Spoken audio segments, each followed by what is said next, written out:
Good evening to everyone. We will take half a minute until everyone comes into the platform.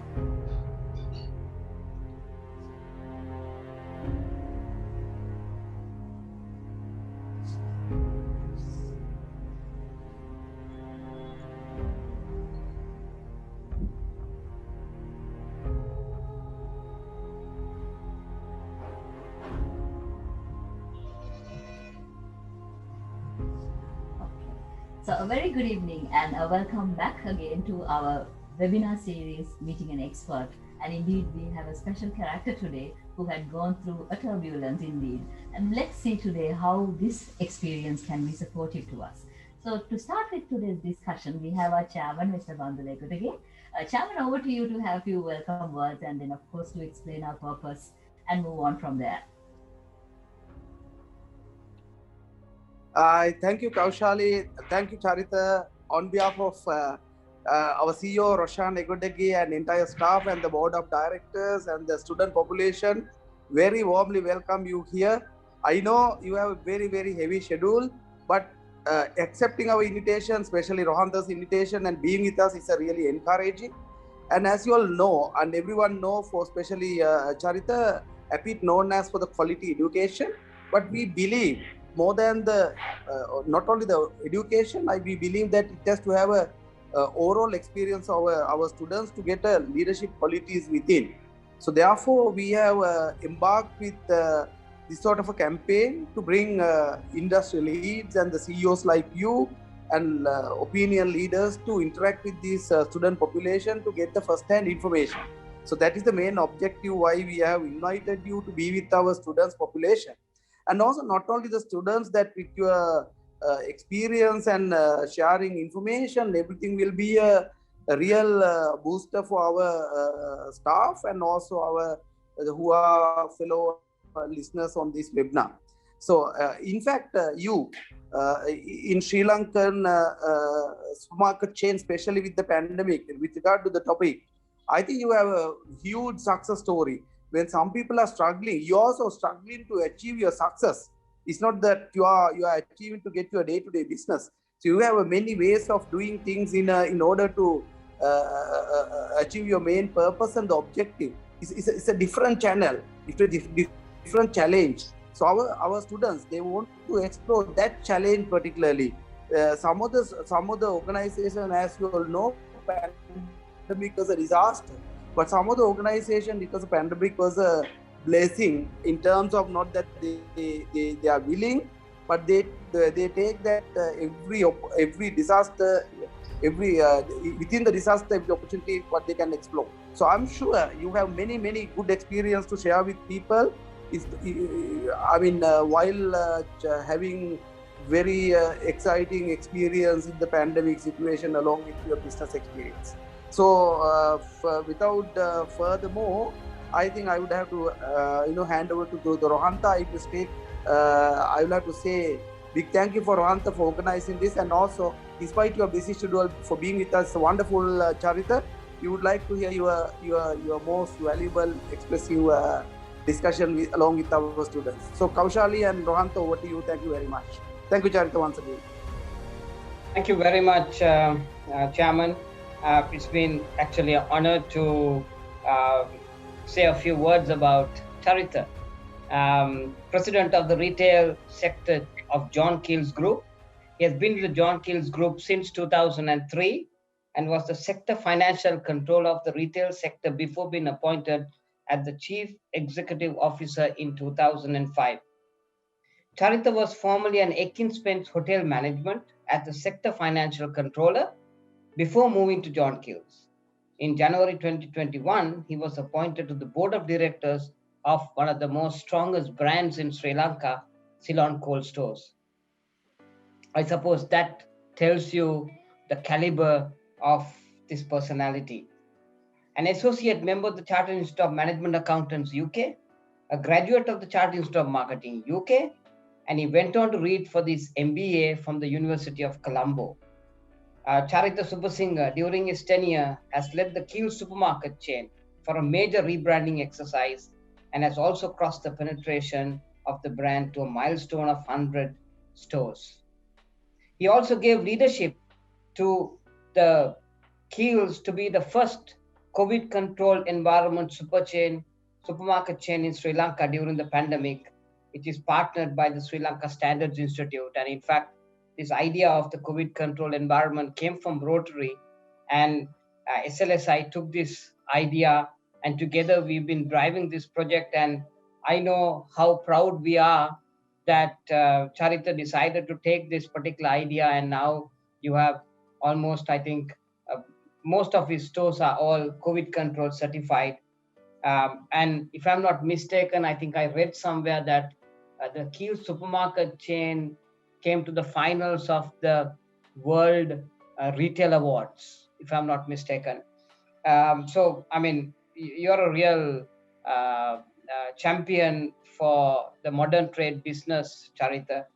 A person known for his passion for developing high performance teams, dedicated to driving innovation and excellence within the business of mentoring young professionals. I mean, that's what really attracted me to Charitha, because it's not just that he wants to become the president of the Retail John Keels Group, which is a position that he stands for, but he also spends a lot of time, mentoring youngsters. And since I have worked with Keels, I have seen so much fantastic work which you do. Charitha is a role model for youngsters to embrace, and I'm happy to formally welcome Charitha. Over to you, sir. Thank you, Mr. Chairman and Rohan, for inviting me here today. I do hope that I'll be able to do justice to your invitation. How I thought Rohan was taking it that rather than just straight away getting into the pandemic to whatever, just to set what Keels stands for, the brand, to all that, so that I want you to get absorb the context on which how we approach this pandemic as well. So I just did a few slides. Very honestly, if I'm to share the slides, share the screen.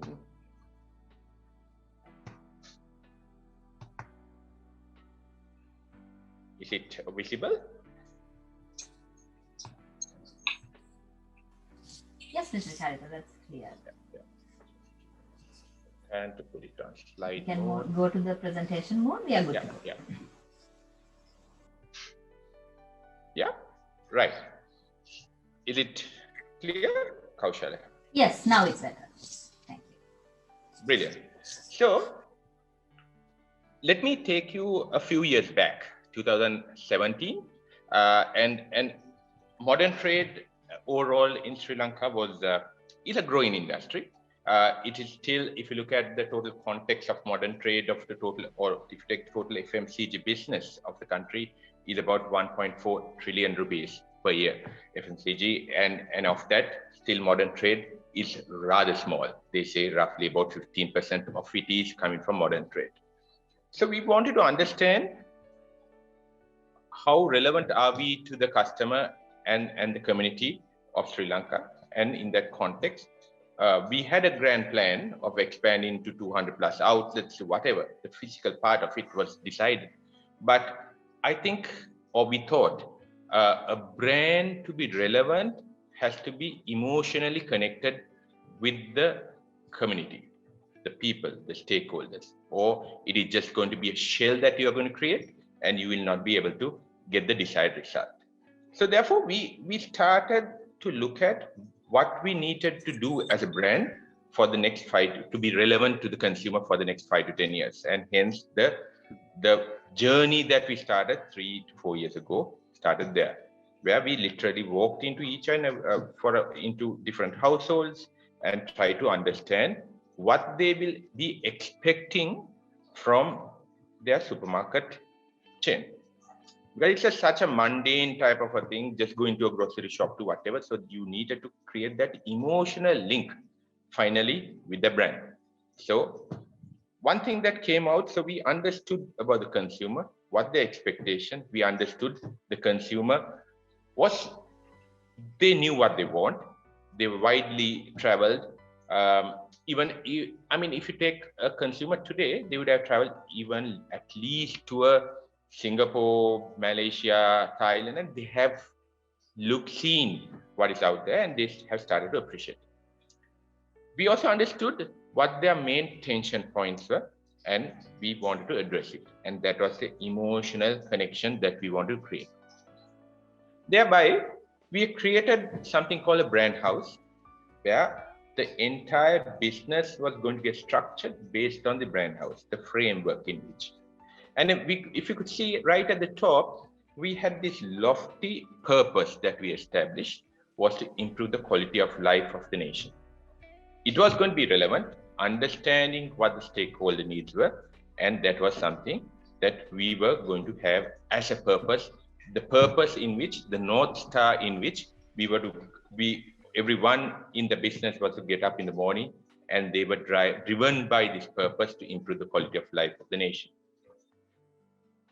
And one point of difference that we wanted to also establish, that innovation was going to be the point of difference. Why innovation, guys, was coming from the fact that food shopping is such a mundane thing. And if you're going to say your point of difference was going to be service or freshness or whatever, there is going to be a certain subjectivity in that. A customer going to a particular brand or to us or whatever would have their own preferences and whatever, and there will be always subjective. But point of difference of innovation, driving innovation, bringing some difference in the ways of working was going to be a point of difference. And then we set up the pillars to deliver that. Now, the journey started there, and we started working on the DNA of the business to be delivering that core purpose, which was to improve the quality of life of the nation. I just want you to take 2 minutes of this to absorb what I'm saying, because everything that I'll be talking from this point onwards will be anchoring a point, this particular the brand house.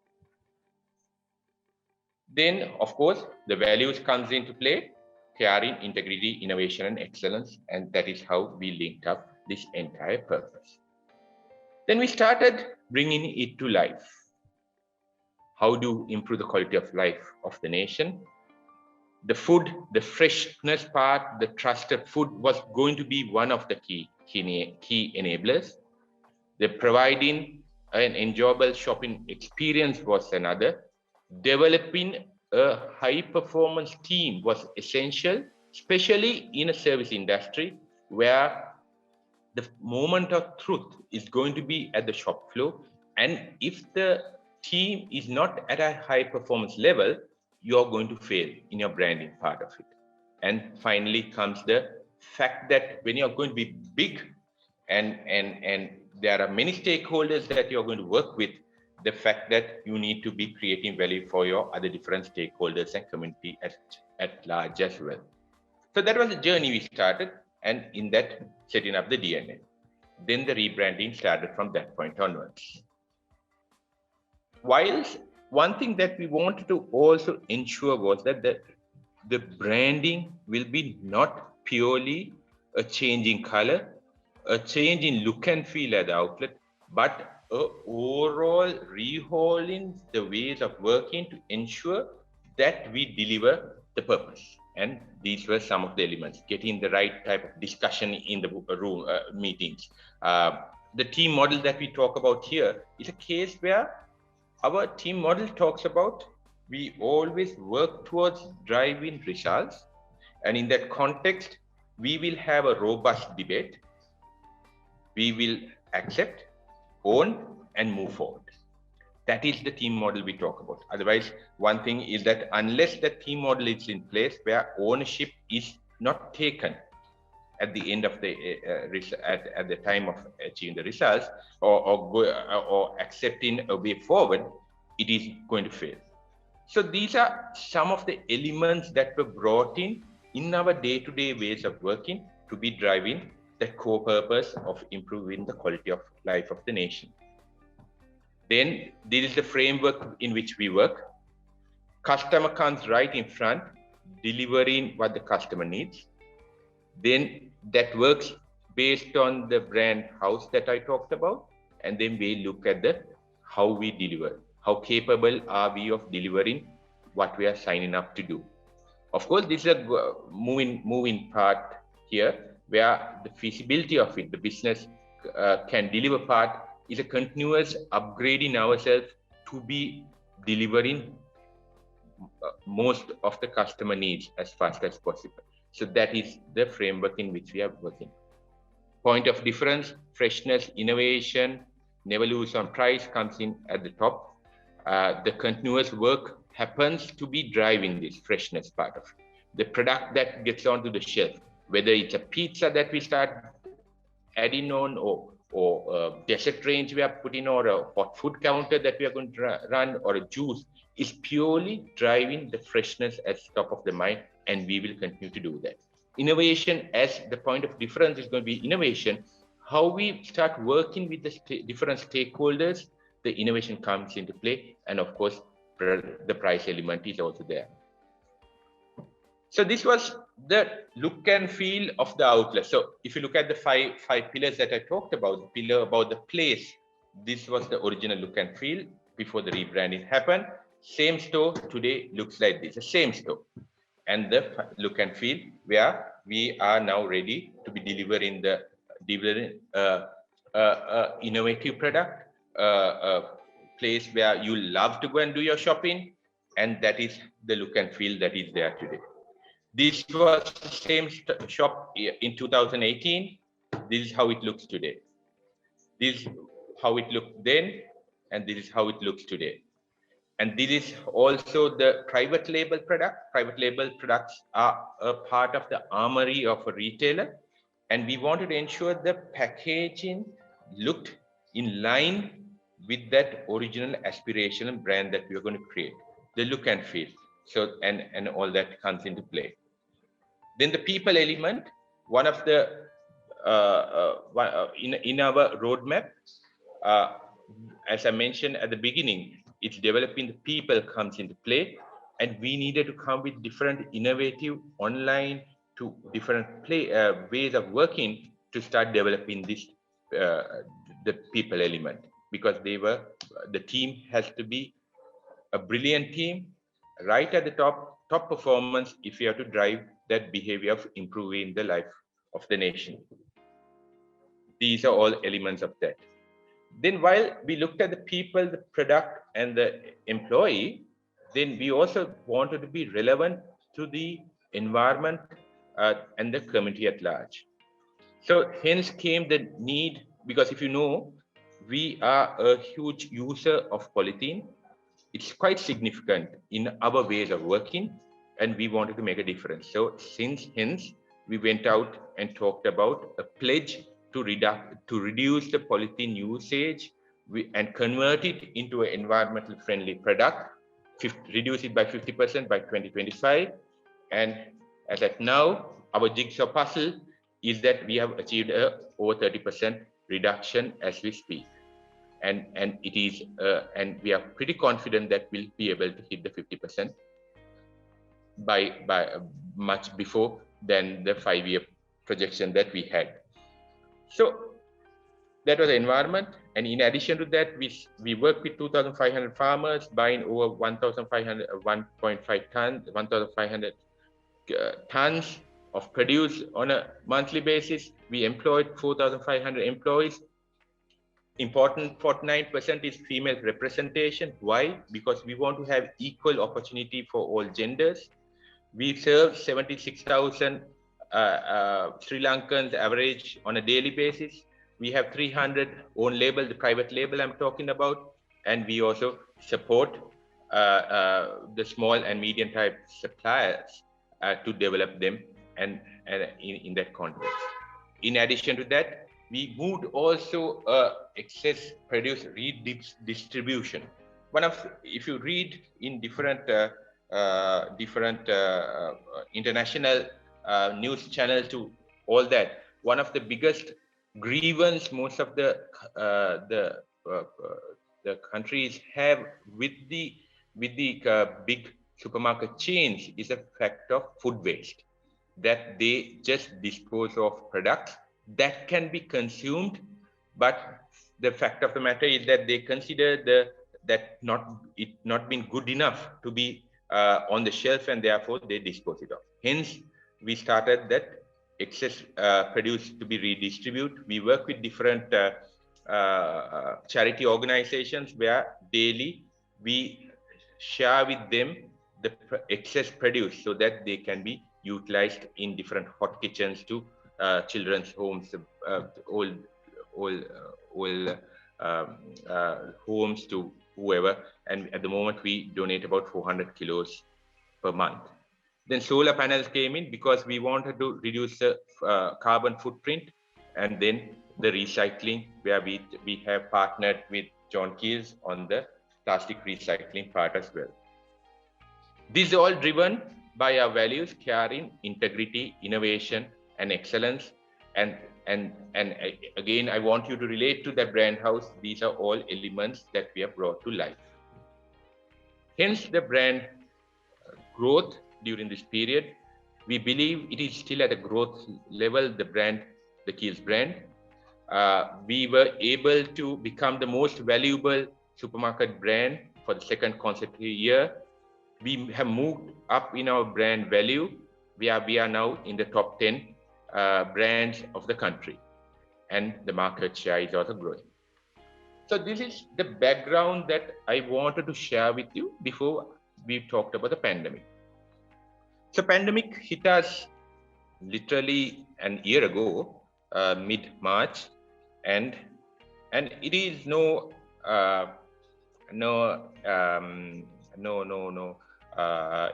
it is no secret that we got hammered. We got hammered, where basically it was a case where we were not prepared. We were not prepared. I think of it like a situation. We did various BCPs. BCPs were there for an outlet going down, the warehouse going down, to various ways, and we had a script for this. But the issue that we faced on that particular day was just, it was like I was thinking the other day, it was like a body lying, the heart beating, but you're not able to move your hands and legs and limbs and whatever. But the heart is beating. Heart is beating because the supermarkets were allowed to, and the grocery shops were allowed to perform start delivering, but the hands were not coordinating or not in the proper situation for us to be delivering produce to the customers. Customers were asking. We had the stocks with us, but we were not able. We were crippled, and simply because we didn't have a BCP to handle it. So we got hammered. But one thing that stopped me from possibly committing suicide was the fact that we were not alone. And when you even reached out world over, you found that was the case in most of the retail organizations world over. You could remember, even before it came to us in March, there were enough videos circulating of how the Australians had basically cleaned up their shelves and their Pampers and toilet rolls and whatever, and we were joking at them. But literally it hit us, and you could just imagine that we were not ready. But then we all sat down and reached out. Our North Star at that time, because there wasn't anything else to anchor against, was to improve the quality of life of the nation. The purpose was what we looked at. And then we wanted to see, how do we now come out of it? Our starting point basically was to understand three main stakeholders: the consumer, employee, and the community, to understand what are the main pain points for them. The consumer said, one of my biggest worries today is the health and safety of myself and my family. Because at that time, nobody knew what the virus was all about, what was happening, panic, to all that, and they were scared. Second thing they wanted was convenience. They wanted a proper omni-channel business where they can get up in the morning, decide, I order on some online site or whatever, I get delivered, or I can quickly walk into a store, do my shopping as quickly as possible, and come off. Convenience came in that form. And they want availability to ensure that I just walk into one store. I'm worried about my health and safety. I just want to go to one place. I can't be going to 10 places. I need to stick my entire shopping basket in one location and come off. And that was the convenience they were looking at. And the next important thing was their disposable income was affected. The best case scenario was a person still having the job with a pay cut. That was the best case scenario. Worst case scenario, if you look at even today on the road, Kimulawala Junction to wherever, you find Priuses, good quality vehicles parked outside with their door open, and people selling stuff they have produced at home, simply because they have lost their income generation. So that was the consumer saying that. Employee, the team member said health and safety. Secondly was, will I lose my job? That was the employee sentiment. And third one, the community also had that worry about health and safety, loss of income. How do I grow my business? What do I need to do to get some income stream? So we started that with that intention in mind. Our journey started there. Health and safety priority. We went even before the authorities went and set up frameworks. We went and set up our own framework to ensure the health and safety of the consumer walking into the store are looked after. We wanted, in addition to that, we wanted another party to audit and confirm to us that we are performing the right things. And hence we reached out to SLI. And by that time, the Rotaract Club had already set up a process with SLI to go and audit and give a certification.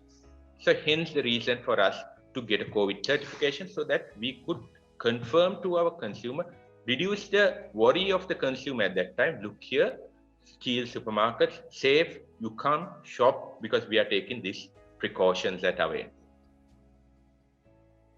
Convenience, no secret, our e-commerce site collapsed. We got hammered on social media or whatever. So internally, within 6 months, we developed an e-commerce site. And the stress point, the testing point was when the second wave hit us in October, where then there was people scrambling to get on the e-commerce site. Proud to say it withstood the pressure. We were delivering about 15,000 orders daily on time and at the right quantities to all that stuff. That was that part of the people element, the customer element. People element, the same way that we ensured the safety of the consumer, we ensured the safety of the employee. Working through what are the elements that they had to be cautious about, ensuring that they had all the paraphernalia, the tools, to whatever, to ensure that it's a safe environment for them to work in. And in terms of loss of employment, we ensured that no one lost their employment. In fact, a difficult year, we went to the extent of also providing a lunch for them, and that was established, spending a significant amount of money simply because we wanted to that employee, the worry they had to be taken off so that they are at a certain level to perform. And the third one of the community, we went to the extent of creating a body business website type of thing, FB page, where we started promoting small businesses that were around. We also started a module internally where we started disseminating information about how to do a business, how to manage their finance, to all that. And even we went to the extent of providing a community bay, and for them, if they achieve a certain amount of product quality, that we will put it on the main bay. So that is how we handle the pandemic period. So So this is where I end for the time being, and we go into the Q&A sessions. So what I wanted to establish was what happened, why we did that, and how our total the thinking, the purpose to all get got lined up to deliver that. Now, even for that matter, the values that I talked about, caring, integrity, excellence, innovation, also did play. Now, whilst during that period that came down, whilst we reached out in some form of shape to manage the customer expectations in some form of shape. We may not have been perfect, but why is because of the values that we talked about. What I would like to leave finally with you guys is with the presentation is that I'm not taking you to say that we are perfect and this is a brilliant brand or whatever. It's still a learning thing.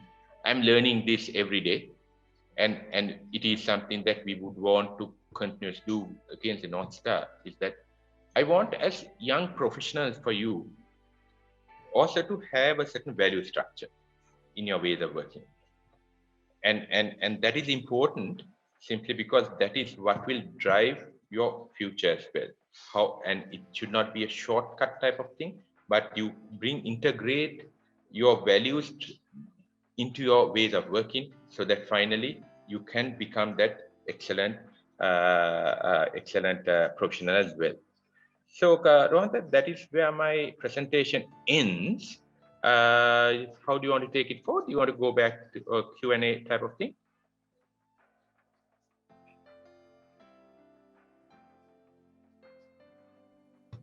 That was fantastic, Charitha. I mean, it's really lovely to see someone driving the modern trade business with the whole concept of branding. Because see, most people, they just had a retail outlet increase to the size of a large outlet, and they were thinking that one can drive this whole area of retailing. But what you all have done is that you all have brought in the whole category management as a science, because I know I work with you all into the picture, and you look at what your turnover is at a square foot level. What is the consumers basic traffic that they go, what is their shopper behavior that they like to do, how a typical housewife has a particular way that you go through the typical store. Every day there is a routine that they follow, and how you all use all this science of retailing in terms of driving business. And I mean, it was fantastic. Thank you very much, Charitha. I'll just share a few questions. Yeah, please. So the first one is, Charitha, I mean, the latest research revealed that there is a 24% growth in volume in the pandemic, during the pandemic. As you know, like year after year for the last 3 years continuously, the growth of the FMCG sector was in decline, like a 3%, 3%, 3%, 2017, 18, 19. And then, during the pandemic, there was on the Q2, I think, Q2, that is that June cycle, the FMCG sector just shot up by 24%. And then it tapered down to 17%, 18% growth in Q3 and Q4. And Kantar research says that is because most of the consumers were staying at home and they were not into leisure, and they were not going for transport, so they were putting that money into the home in terms of consumption of good food and stuff like that. So my question is, was this growth seen, Charitha, in the modern trade? Rohanta, a couple of things. So if I'm to talk about the consumer change in the consumption patterns, let me start from there. I think one thing still prevalent, very honestly, is the consumer is still not comfortable going out as much as they used to do in terms of eating out to all that. So that converts into home cooking, home consumption, to all that happens. So I'm sure it's the case in most of our houses now, where you do a lot of cooking at home against going out and doing eating out. So that meant more consumption, more purchase of your pastas, the tomatoes and whatever, to all that aspect. That is one aspect as well. Secondly, so certain categories that did underperform previously started to perform. Like Nestle, for example, they say world over, Nestle had one of their best years because of this. Their ice cream categories are phenomenal to whatever. So there were this indulgence consumption which possibly did not happen previously, did happen as well. Then also the work from home as well as online classes, to all that meant more time at home. So more time at home means more consumption at home. And there are certain categories, for example, the baby care category, baby food category is a decline. Why? Because the mother is now able to breastfeed. She is able to prepare a puree or something like that at home and give that kid. So you find that certain categories in between are either overperforming or underperforming. So if you take so that's the food categories I'm talking about. Then if you take the household categories, the personal, the perfumes, aftershaves, to all that is in a decline. Why? You're working from home. You rarely shave. You will find people, not having a place to visit, no parties to go to. So that is in a decline. While hand wash to whatever is on a phenomenal growth. So you find that although you say overall 24%, you will find in between certain categories overperforming and underperforming as well. If you have now turn to modern trade, I think modern trade has had more customers walking in than previously, simply because of that health and safety worry I mentioned before. You feel a little more safer rather than visiting a grocery shop or whatever. So that factor also comes into play. So you find that more people also walking in. That is footfall. Footfall, yeah. But one thing, Rohantha, is that it was very disruptive that entire year. You would have found that while you'll find that even if you take the second wave that came in, although there was no total lockdown in the country, but there was areas that got isolated, especially in the Gampa area, then certain Colombo areas to whatever. So you will not be able to really evaluate and see whether the performance. I think the real performance of modern trade or the grocery shops will be in this quarter, January, February, March, simply because of the disruption that did happen. Also, another impact is that when something is about to go into lockdown mode, there's panic buying. So it is a plus and minus that comes into play as well. So it is very difficult for us to say whether, simply because of the geographic spread and all that impacted and the disruptions that came in, I don't think 24% was possible in any of the modern trade retail stores, but we saw certain growths in certain categories and because of certain disruptions as well, the 24% is not there. But I think overall, the supermarket business, I think, has come out stronger than most of the other businesses, especially the other FMCG business as well. So that's how I would look at modern trade and trying to link up this 24% overall, Rohan. So do you feel, Charitha, that the because of the vaccination, you might see a change of behavior? I think, I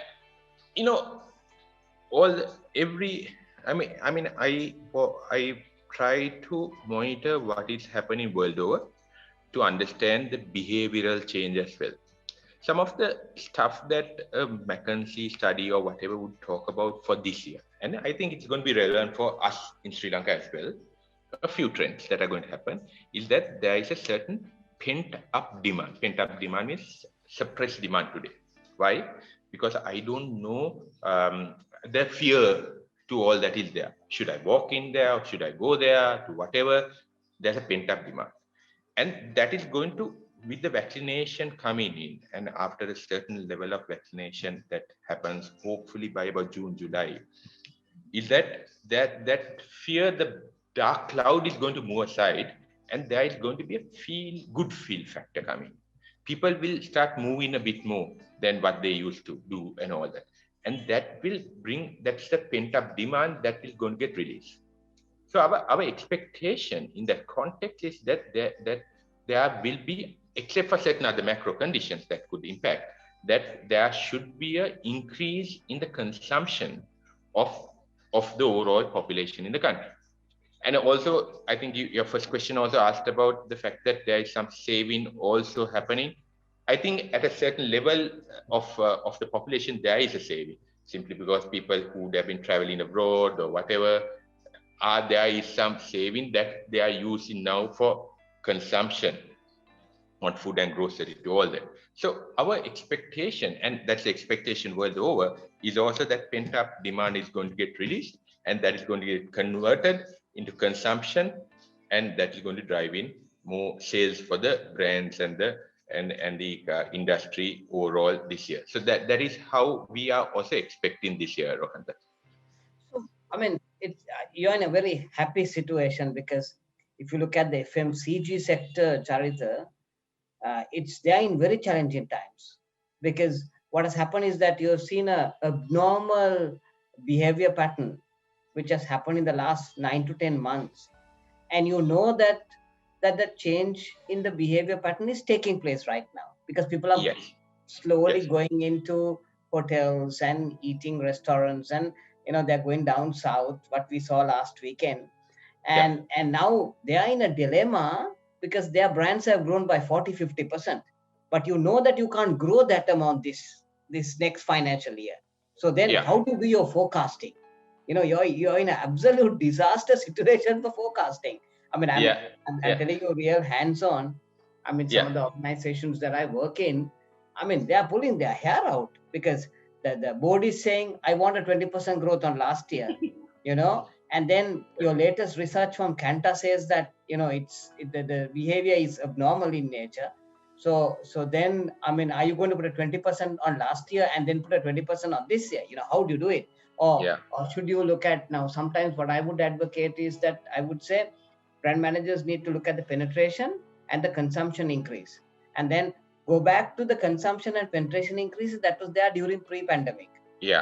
And then you do a bottom-up exercise and say, okay, fine, this is the amount of soaps that you would be consuming. This is the amount of hand wash are you going to consume, and then you extrapolate it to the penetration and arrive at a number. You know what I'm saying? So it's going to be a very difficult situation, I think, when it comes to preparing annual reports and looking at your forecast and trying to explain this to your owners. So I think you're in a good wicket. But so tell me, I would approach it this way, Rohanta. I think there will be certain behaviors that have happened that could be long lasting as well. And I think it's up to the brands to identify that and try to maximize on that opportunity in front as well, so that you retain that consumption with the brands for different reasons. There will be certain things that might push off, but there will be certain behavioral change. Now, even if you take the e-commerce business, e-commerce, while I can tell you, I mean, that was the reason why we also had a bit of a spin at the initial lockdown period, because we were like doing less than 100 orders on a daily basis. But now, of course, it picks up to about 15,000-20,000 a day type of thing when I say lockdown. But even today, on a normal case basis, we are doing about 10 times more orders than what we used to do. And that is a behavioral change that is not going to change.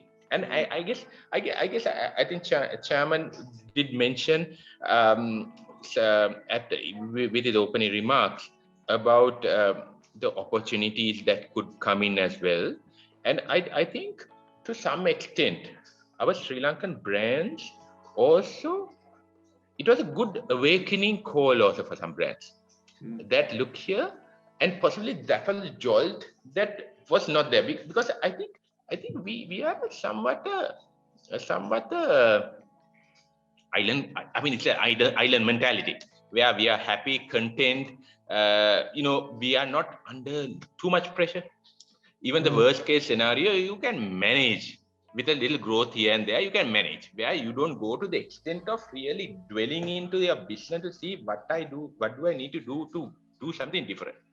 I think the pandemic caused that behavioral change in most of the organizations, and that is Did you see, how did you react to, like, for example, companies who are aggressive? They said, I'm fearless. I've taken my protection. I've taken my vitamins. I've taken my kotamali. I'm going to engage my supermarkets. I'm going to talk to Charitha. I'm going to talk to the people underneath, and I'm going to see as to how I can, get stronger traction in a supermarket chain. While some people said, my global mandate makes me not to visit any of my customers. And for the last 9 months, they have not gone out of their house. Now, did you see a new set of kind of companies getting leverage because of this?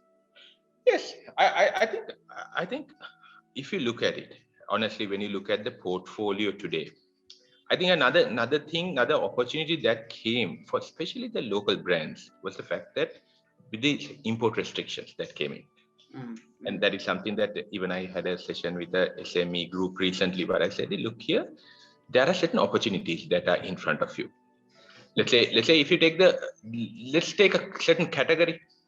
Let's say health and beauty category. We can't get a Garnier nor a so-called the Treseme's and whatever into the market. It's import restricted.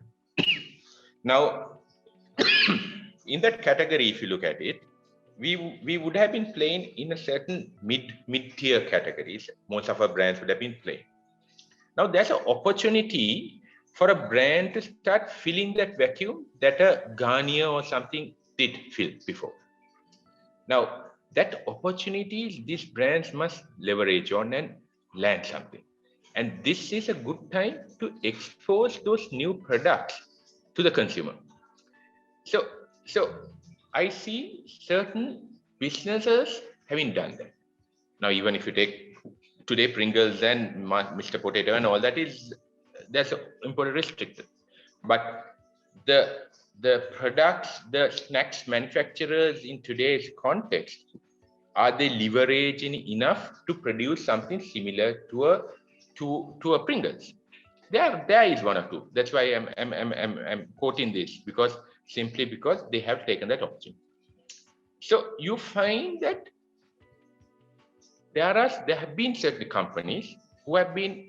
I think that all comes with how you have structured their business, how agile your business is to take up these things, or are you in an archaic system where agility is not even heard of, and therefore by the time they move and start moving to get to maximize on an opportunity, the door will be closed.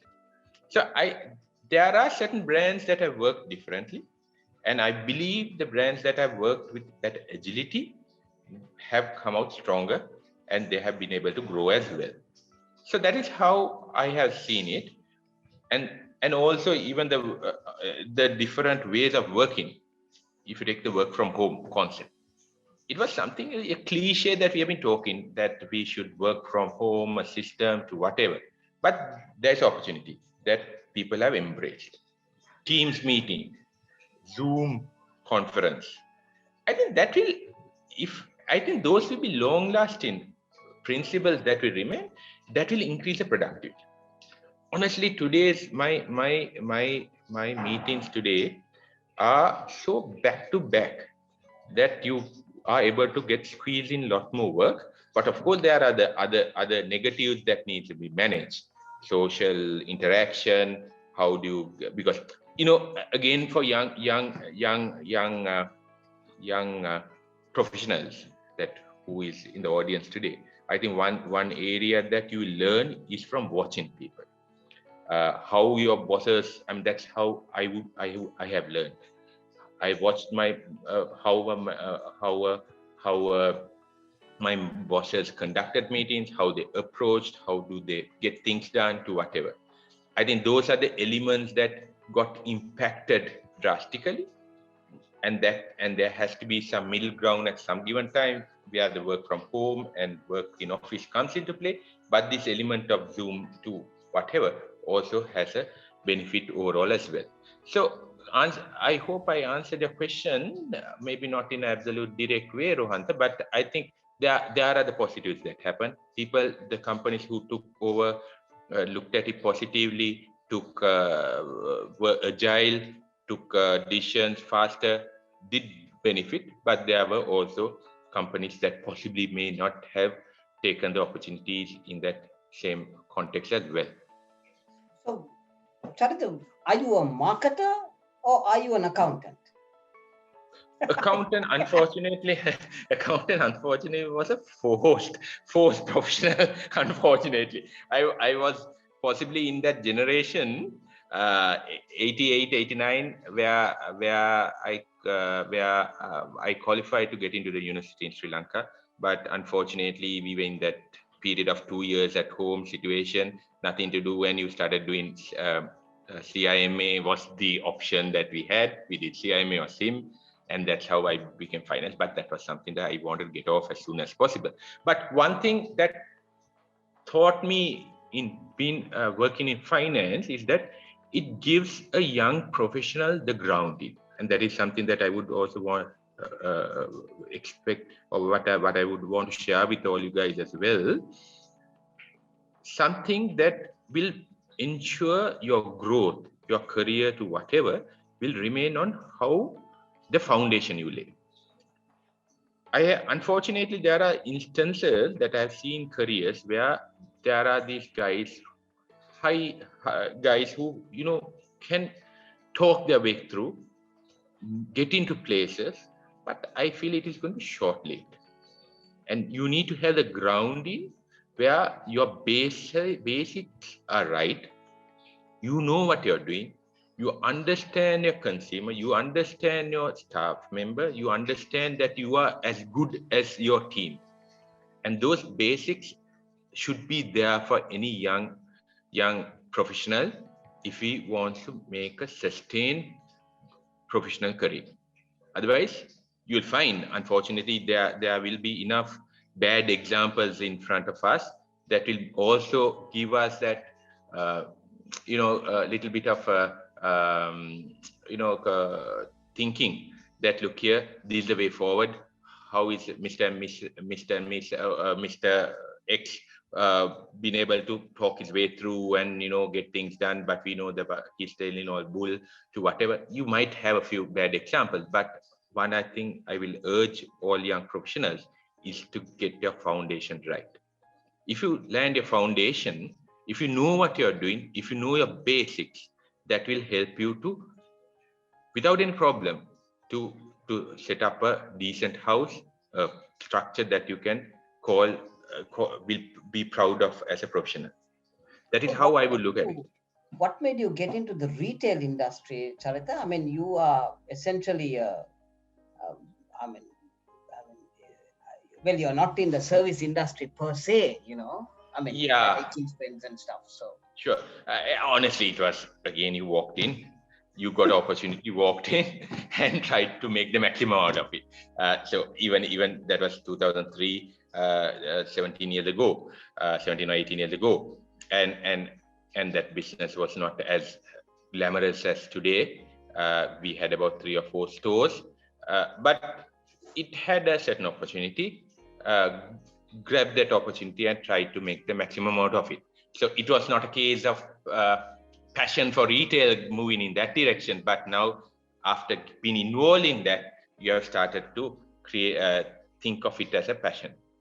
So I'm curious. So I mean, where do you want it to be? No idea. No idea at all. Honestly, my formative years, Rohanta, I didn't have a big thing. I mean, I think there are people who are very clear. This is where I want to be. Unfortunately, or fortunately, I think it was fortunate, because then that allowed you also to be a little open to different options, rather than say, I want to be X, I want to be B, or whatever, and then your mind is fixed to get to that. But the fact that you are also just but I knew for a fact that I wanted to lead a team. That is something that was there. To become somewhere right at the top was something that was there. Where and how and whatever were things that were quite fuzzy, but I wanted to be a leader who can make an influence in the business that I'm in. So that is what drove me, and that is what drives me even today. Today, let's say when you're in the group executive committee of the bluest possible chip company in the country, what drives me to come daily is not to become another A or a B or C, simply because it may not be the one that's driving. But what is honestly driving me is that I feel that I am in a position and in a business that I can make positive impact to different stakeholders.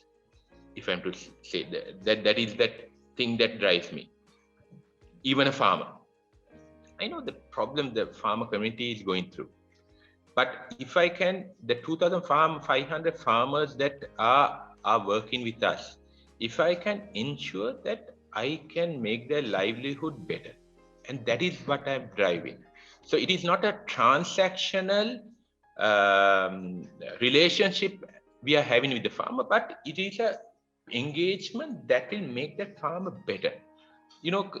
Just before the last year, we brought in some guys from abroad, and who have certain experience in this farm, on farming to whatever. And our intention was to get this farmer yield up. The 2,000 farmers that we are working are able to drive a quality product, so that finally they are able to get a better return than what they're getting before. And that was a framework we set, and with that context. Now that type of influence, I don't think I'll be able to get in any other business. We have 5,000 employees today. Those 5,000 that we are talking about are boys and girls who are probably, or most of the time, in their first job. They're from the rural areas. They come, we go recruit them. And why those, the modules, the training videos, that what I talked about initially, is simply because we want to create a career for them.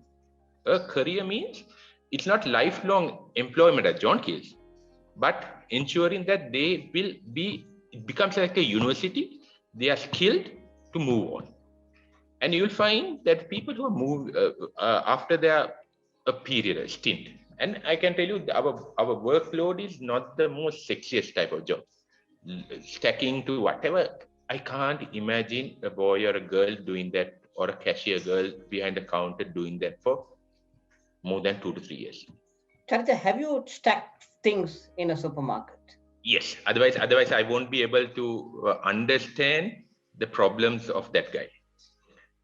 And in our leadership program, in all the leadership leaders, there is something called a day in the life of a leader who starts working from morning to evening in a store, to understand what it means, so that they appreciate when they are making a decision in the boardroom, that they appreciate how it will get implemented in the store. Otherwise, what will happen is that we'll have very high level type of stuff, and we say go and implement it, but you don't think of that boy or girl who's implementing it at the store. Then you start. What did you learn from the MBA? What I mean, honestly, I don't know whether I'm supposed to say that, Mr. Chairman. Please excuse me if I say that. I honestly think this MBA is just a tool to get you to another job, very honestly. But I think it is how you embrace it. How do you finally use those knowledge that you have and start using it? Because otherwise you put that 2 years or whatever in the MBA, sign up and whatever and get it out, unless you do it properly. I must tell you one thing about you, Rohanta. I did my CIMA in CIMA, then I found that I got a lot of credits to do my CIMA. And hence I walk in to do my SIM. And hence I walk into, what was that place, Patang? CBA, ne? CBA, I walk in and I see Rohanta Tukorala teaching a module. I'm not trying to patronize you, Rohanta, but that was the best time.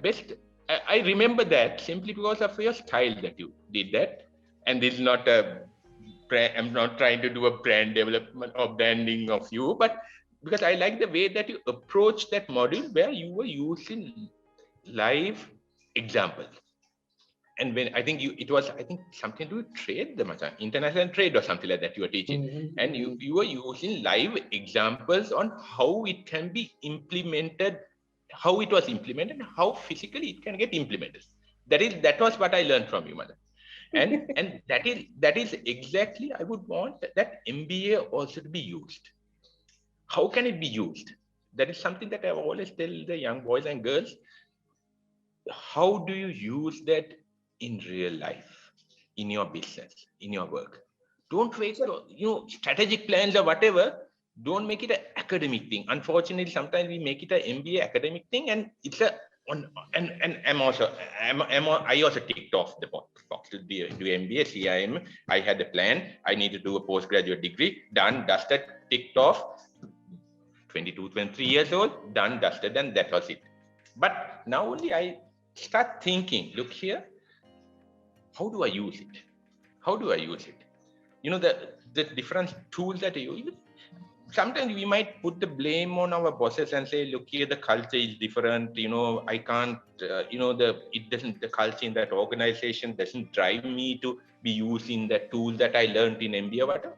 Forget about that. I think as a young professional, you have to be clear on what you are trying to do. So where do you go from here? Now, you're president of a retail chain. You're in the board of one of the strongest brands in Sri Lanka, which is Alia Bima, the Ceylon Cold Stores board, and I mean, where do you... Honestly, at least if you at least are you going to tell us where you want to go now? Because you don't want to tell where you were going to go.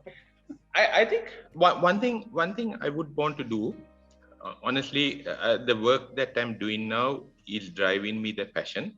I also know that before I call it quit, that I can take this business to another level altogether. That is driving me. What I would like to do after I quit, honestly, is that I like to get into a state where I can also continue. What I want to do, very honestly, is to ensure that I have enough reserves with me, that I can share part of the reserves into something that I can make a difference in the community. I mean, it might sound very philosophical, but that is the type of thing that I'm thinking of. Because, I mean, there is in terms of that is the type of balanced life that I'm thinking of. And of course, we will need to keep ourselves going in some form of shape, in some kind of engagement. But that's the type of thinking, rather than saying I like to be next is going to be chairman here, chairman there, or whatever. It's the type of thinking that I honestly have in my mind. But until then, get this business to that. I think if you could remember that there was this business objective that we had, the largest turnover business in the country, which is possible, and I know what needs to be done, which is possible. So that those are the stuff that is driving me. Core purpose of the business and getting the business to that state of the largest business in the country are the two things that are driving me. Let what? Sorry. How was the COVID control certification useful, Charitha? Now that is part of your googly, no, Mr. Doctor Atubora. I just want to know what did you see? As a person from Rotary who masterminded this entire COVID certification. honestly, guys, Rohan, out of the jokes, I think that was the third-party certification, a confirmation that you're doing the right thing, was the one that I saw as a benefit. That we have a third party so that there's some credibility finally in what you're doing, rather than me going and say, look here, my store is safe for you.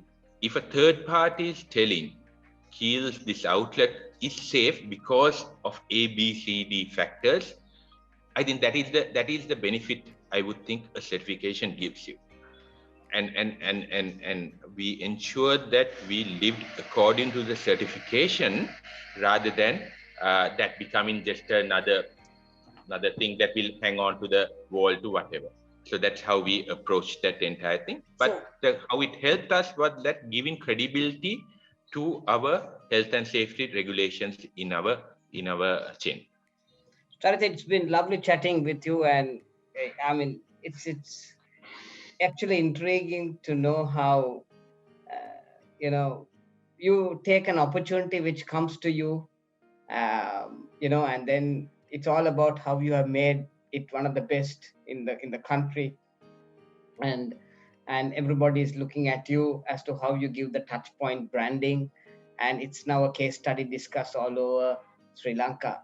So I mean, it's fantastic to have a chat with you. So what is your advice to young Charitha, who is 18, 19 years old, going? What will be the advice to young Charitha? Azarika, that's the advice I'm giving my young son who's 14 years. One thing I have told him, the learnings that I've had, I'm honestly, Rohanta, I think if I am to live my life again from school days, I would be living it a lot more differently. I was extremely serious. The things that I thought mattered was things like being first in the class, for example, getting the grades and committing too much, I thought were time on those grades to whatever. And today, I think, did it really matter? Did it really matter? And what is here today for me is not being first in class at St. Thomas's College, nor getting A's or D's or whatever at my O levels, or 2A's or whatever at my A levels. But finally, it is what I've gathered in terms of experience. I'm not trying to, no, with that, I'm also keeping an eye, after telling my son all that, I'm also keeping an eye to ensure the bugger doesn't flunk his exams also. But you need to have some base is what I'm saying, and the academic base. But ensure that you have that holistic thing. I think where sometimes young professionals fails is that they're possibly not street smart. They possibly are not able to garner the best out of your team. Remember that you are as good as your team. If your team is bad, you fail. So how do you get the best of them? How do you look after them? How do you develop them? How do you become street smart? Are also stuff that should be kept in mind. I'm not saying that you should not do your exams or whatever, but have that holistic way. And that will hold it. That's what I would like to say. Thank you, Charitha. Fantastic chatting with you. And I mean, I've got so much of questions coming in. I'm going to hand over to Kaushali. Kaushali, over to you. Thank you, Doctor. And Mr. Charitha, thank you so much for that inspirational, in fact, eloquent presentation, and definitely for sharing your personal thoughts and your experiences. So as Dr. Rohant also said, we have been getting so much of personal questions, which had been related to, how did you overcome your self-esteem, to, not having all this initial goal in life and things of that nature. So if I'm to sum up this question to cover, doing justice to everyone who asked it, how did you console your confused or your confused self as a young professional by then? What were the tools that you used as a young professional who was not really knowing where you're wanting to go and what area to get into? So when you had these difficulties, how did you console your inner self to overcome these problems as of you are today now? Brilliant question. I think how I would say how I did that, or possibly I didn't do it right as well. I tell you, I'm not perfect, and I have gone through all the confusions to all that. So it becomes easy for somebody to preach now, few years later, rather than saying that this is how I did it. It was perfect. It wasn't perfect. I tell you, it wasn't perfect. I think so rather than saying what I did right, what I did simply because it was wrong. As I mentioned to you, that's what I'm telling my son. This is how you should do it, rather than what I did. And this is the role model. I'm a role model. I'm not a role model, simply because it was all wrong. But I think one thing that today I will be telling any person who comes into and say, even if a boy or girl is leaving, and I will, the few questions that I ask them is that, do you know whether the job that you're doing today strikes a right chord with you? Are you enjoying it? Are you enjoying it? And because keep in mind that the work is a means to living rather than the other way around. So I think in that context, please do not have set up objectives in line with what the company or whatever can tell you, that you are going to be president or a vice president or whatever, to all that. But what is that you want in life? What is life? What is that you want to do? What will make you comfortable to live, enjoy? Because your life is not the job. You need to enjoy what you're doing. And for that, you give your best. For that, you earn an income and you live based on that income. That is how I would advise anyone to look at stuff, rather than trying to figure out that. And figuring out is something that would also happen. Don't worry about it. Don't ever think that that making mistakes, don't worry. And you need to make mistakes at the right time. When I say right time, you have possibly till about 25, 26 to do a lot of experiments. Don't try to prolong an agony for a good 15, 20 years, and then you think, I made a mistake. I now need to change. So go on making those choices for a few years.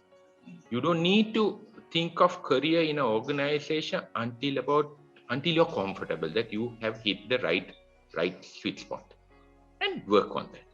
That's how I would look at it now. Not that I did that way, but because I've spent in my 28-year career, I have worked in only 2 organizations. So if I use that ways of working, I'm sure I would have been in more than 2 organizations. But that's how I would advise anyone to look at it now. And you look at it and something that will excite you to come to work. And that's how I would look at it. Splendid. Thank you very much for sharing that insights, Mr. Charitha. And indeed, it was very inspirational. It was very happy to listen to you. And I'm sure this will be a very good motivation for our young professionals who are listening to you today, wanting to have that purpose inbuilt in them for them to continue their studies, and of course for them to continue in their professions, in whatever the profession that they want to go ahead with. So that brings us to an end of another webinar.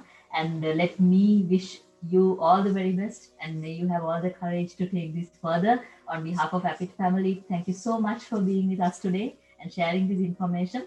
And we would really like to have you on campus if time permits. And when these regulations are clearing, I'm sure our students would really enjoy that. So while thanking you again, we would come to an end, and we will all meet you back again in another webinar. Good night from now. Thank you, and all the very best to all of you. See you. Thank Bye. you very much. See you. Thanks, Bye-bye. Charitha. Bye. Brilliant. Thank you, Thanks. Doctor.